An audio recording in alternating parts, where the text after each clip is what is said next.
Hi, my name's Guybrush Threepwood, and I want to be a pirate. Yikes! Don't sneak up on me like that. I'm over this way. The Secret of Monkey Island was released in 1990. That's 24 years ago. It is a point-and-click graphic adventure, like a type of game that is unheard of in the modern day. I remember playing this game years ago when I was still young. Never finished it, obviously, because I didn't speak a single word of English, but I still thought the game looked interesting. Fast forward to today, and I bought the special edition. A new art style that makes the game not pixelated helps a lot. So here are a few thoughts about the game that I had while playing it for a few hours. Oh, please, can't I pass? Oh, boy, do you sound like a wimp. I don't like wimps. You can't pass until you pay the toll. Look behind you, a mouse. I'm not falling for that. Scuttle along, you scurvy sea slug. This was my first time properly giving a point-and-click adventure game a chance. It's like watching a TV show, but you're in control of everything. If you like these types of games, then this one might be for you, actually. You get a lot of dialogue choices, you can talk and interact with pretty much everything in the game. It makes it all feel alive, and in this case, everything you do is a small step in your pirate adventure. You get a few tasks at the start of the game on what to do to actually become a pirate. You go around the island doing what you need to do, solve puzzles, and just progress slowly. Meanwhile, deep beneath Monkey Island, the ghost pirate LeChuck ship lies anchored in a river of lava.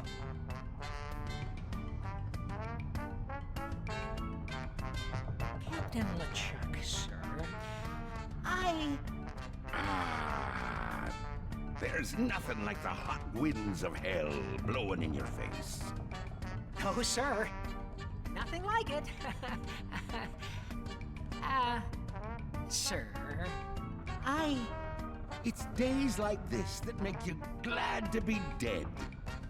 Oh, yes, sir. Glad to be dead. We are glad to be dead, right? Oh, yes, sir. I feel so lucky that you happened to capture my ship, then murdered me and everyone on board. Yes, sir. Early on you get introduced to the main villain of the story, the ghost pirate LeChuck.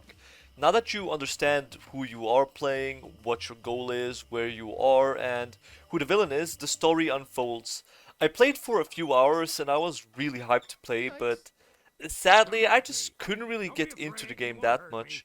It had amazing humor and it made me laugh a couple of times, but the sheer amount of dialogue and things I had to do that I didn't care about just outweighed the fun things for me.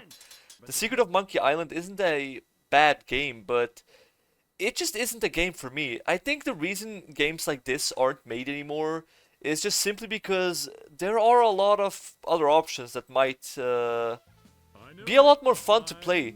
The game didn't sell that well 20 plus years ago. They did well, but they never really got the success that other games in that time period got. But still, if you are a fan of story games and like to get to know a world and all of its characters, then you will have fun with this game. Sadly, that's not me, so after finishing the first chapter, I kinda just stopped playing and didn't really care anymore to get back to it.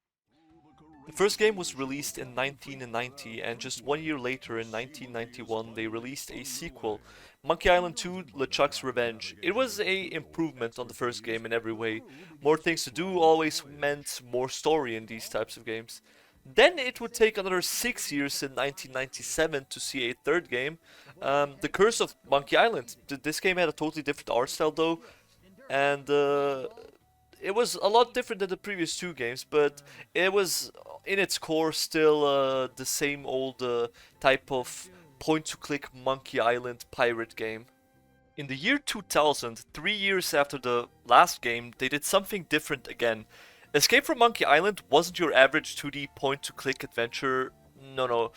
You could go on your pirate adventure in glorious 3D this time. I could just imagine how it felt like to be a fan of this series in the 90s and then to just be able to explore and play the game in a totally different way. 3D was a big jump for the series in my opinion. Monkey Island still goes strong though. It's got a lot of fans. Games would be released here and there.